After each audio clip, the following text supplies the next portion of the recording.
Is Kao the Kangaroo underrated? Towards the tail end of the Dreamcast's official life cycle back in 2001, a little game developed by Polish studio X-Ray Interactive was released for the Dreamcast and Windows. Kao the Kangaroo stars a yellow kangaroo named Kao, and he sports a pair of boxing gloves. You know, because kangaroos box. While not the most popular game available on the Dreamcast, it received moderate commercial success, and a sequel was released on the PlayStation 2, Xbox, GameCube, Windows, and PlayStation Portable. And finally, a third title, Kao the Kangaroo: Mystery of Volcano, was released exclusively on Windows in Europe in 2006, never making it to North American shores. But back to the game that started it all. Kao the Kangaroo didn't exactly light the world on fire upon release. Game Informer magazine gave the game a 5 out of 10, stating, "I doubt this game will be remembered as much of anything when you look back at the Dreamcast." Online website Happy Puppy was not impressed either, scoring the game a 6 out of 10, proclaiming,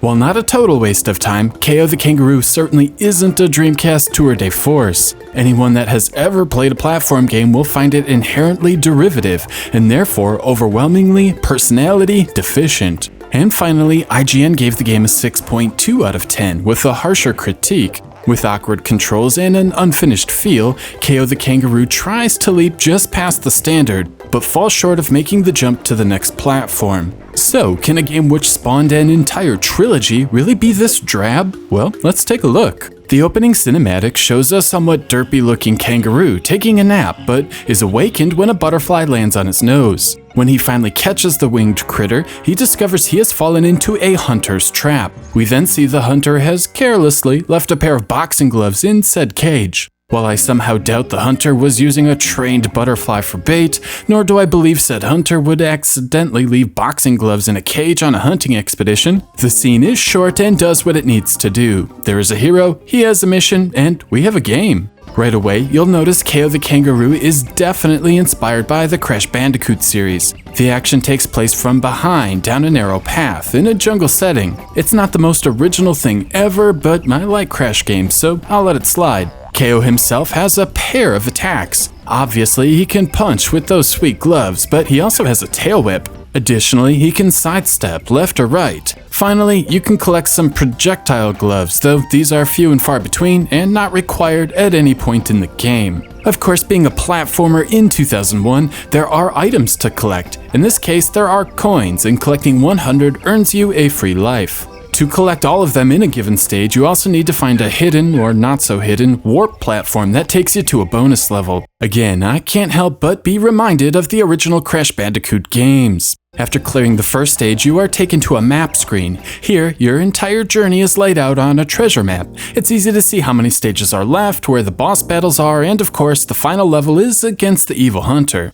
The next stage is a nice change of pace from the first. Rather than a narrow path, you have to jump along small platforms, floating in the sky. This would be a good time to talk about the controls. Kao the Kangaroo features some surprisingly tight jumping mechanics. Momentum and midair control feel spot on, and jumping along successive platforms is fairly easy and painless. Kao the Kangaroo's third stage offers us our first taste of the many different vehicles. In this case, we pilot a hang glider through a dark volcanic cave.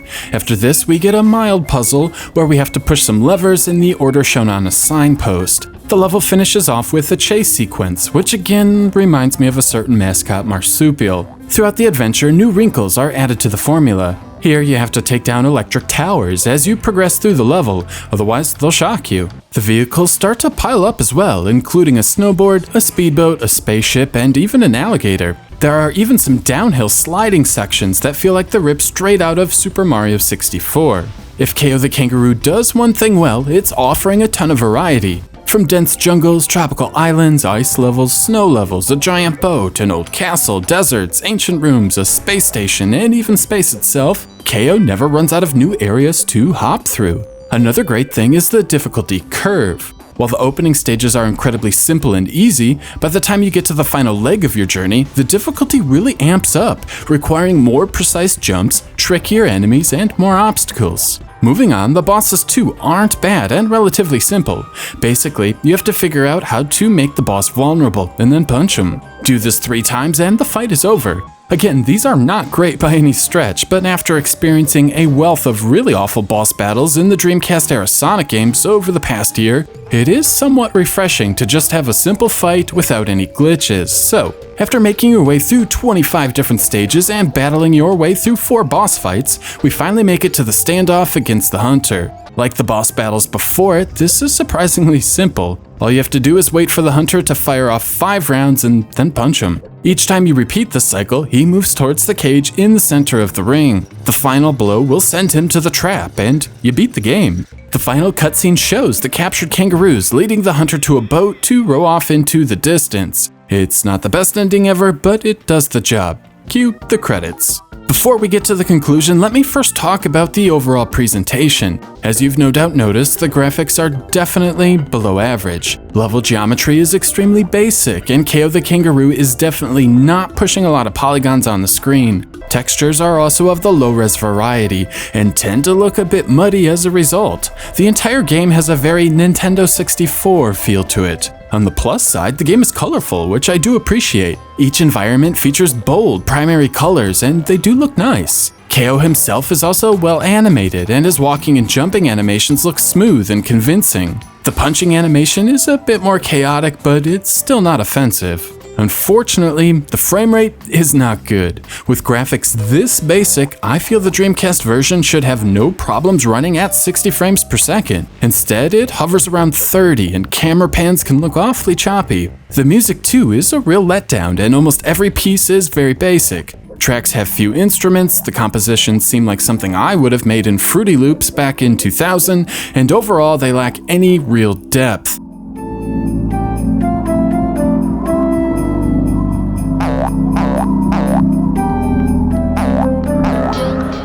Even worse, they fade out rather quickly, rather than infinitely loop, which is distracting and sloppy. These aren't bad per se, and a few do in fact do a nice job setting the mood for the level at hand. I just wish they were all like this.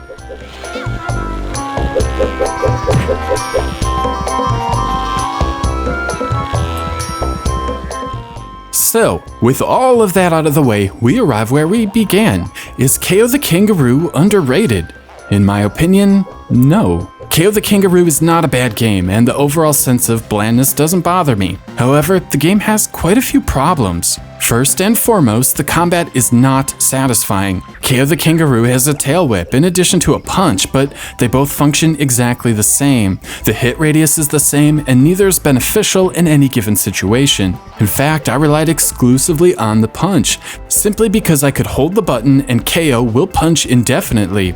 This is sadly a necessary feature. The hit detection is spotty, and it's all too easy to accidentally run into an enemy when you thought you were going to punch them. The best strategy is to just sit there and let the enemy come to you. There is no guarantee you won't still take damage, but it's a lot less aggravating. Unfortunately, sitting there waiting for enemies to run into your death fists isn't exactly riveting gameplay. I also find it odd Kao has a sidestep maneuver, but this is never required at any point in the game. Why is it even here? Next, while I enjoy the change of pace the vehicle levels provide, they have one-hit deaths. Everywhere else in the game, Kao has a life bar, except these stages, as you often have to navigate extremely tight corridors, and it can be quite easy to accidentally nick the wall and then have to start over from the beginning. This is a real problem. Quite frankly, this is just a bad gameplay choice, and I found these levels far more frustrating than they needed to be. Next, the controls are backwards on the chase sequences. These are the only sections in the game with tank controls, where the input of the joystick is not relative to what you are seeing on the screen. It's incredibly disorienting, and again, there is no excuse for such a confusing change to the controls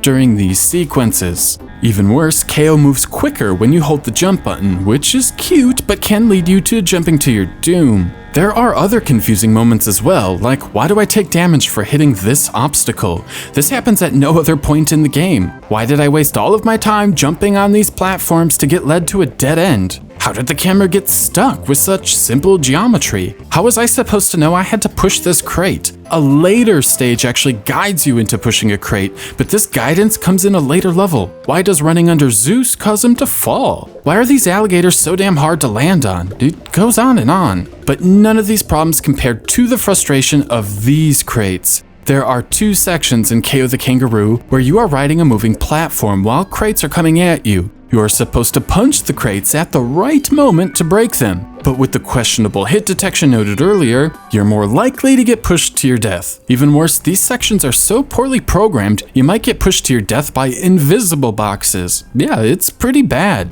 Now, not everything is bad. The enemy designs are charming enough, and I like how the piranha plants act like dogs, and these sharks have swimming gear. There are even clever moments like this dark cave where you need to jump from platform to platform while chasing a lightning bug who illuminates the way. But as a whole, there just aren't enough clever moments in Kao the Kangaroo. The game is derivative, and after 15 years, has more or less been forgotten when looking back at the Dreamcast. I would love to tell you Kao the Kangaroo is a hidden gem or a game that arrived before its time. And as much as I did enjoy playing through this game again for this video, the game is a pretty mediocre platformer. Kao the Kangaroo didn't bring anything new to the table, and nearly every gimmick found in the game had been done before it, and usually better. If you're looking for the definitive Kao experience, I would recommend Kao Round 2 on the GameCube. And if you're looking for a unique, though flawed, platformer for the Dreamcast, then something like Super Magnetic Neo is where you should spend your retro gaming dollars. In closing, Kao the Kangaroo is not a bad game, but with watered-down visuals, a lackluster soundtrack, and underwhelming gameplay, it's tough to recommend. What the press said about the game back in the day is still spot on. Underrated? This is not.